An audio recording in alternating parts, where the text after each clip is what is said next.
माझ्या मराठीकडे, माझ्या महाराष्ट्राकडे वेडावाकड्या नजरेने पाहायचं नाही कोणी.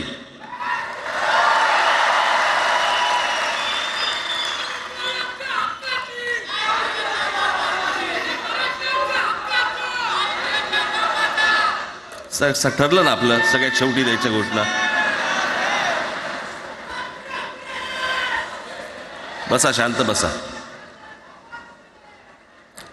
खरं तर हा प्रश्नच अनाठाई होता, काही गरजच नव्हती. हे कुठून अचानक हिंदीचं आलं मला काही कळलं नाही. मला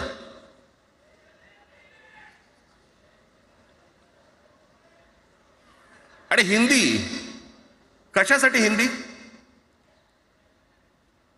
कोणासाठी? हिंदी त्या लहान लहान मुलांवरती जबरदस्ती करताय तुम्ही.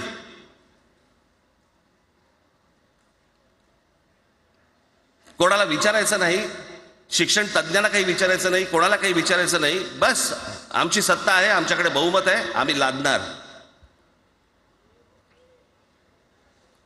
तुमच्या हातात सत्ता असेल ती विधान भवनात,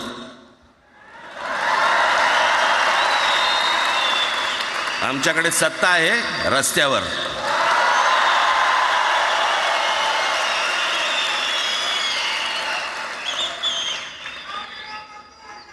एक पत्र लिहिलं, 2 पत्र लिहिली, नंतर ते दादा भुसे माझ्याकडे आले. मला म्हणाले की आम्ही काय म्हणतो एवढं समजून तर घ्या, एवढं काय म्हणतो एवढं ऐकून तर घ्या.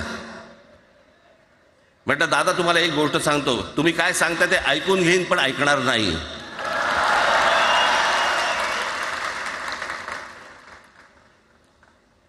मराठीच्या विषयामध्ये त्याच्यात तुम्ही तिसरी भाषा लादताय. त्रिभाषा सूत्र, कुठलं त्रिभाषा सूत्र आणलं? त्रिभाषा सूत्र ज्या वेळेला आलं ते फक्त सेंट्रल गव्हर्नमेंट आणि राज्य सरकार, केंद्र सरकार आणि राज्य सरकार यांच्यामधल्या दुव्यासाठी म्हणून हे त्रिभाषा सूत्र फक्त आणलं.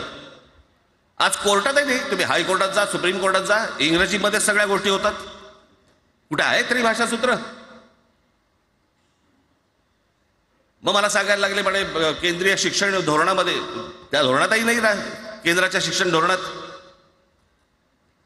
इतर कोणत्या राज्यातही नाही.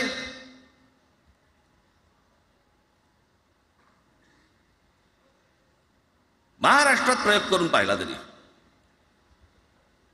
दक्षिणेची राज्य तर हिंग लावून विचारत नाही त्यांना.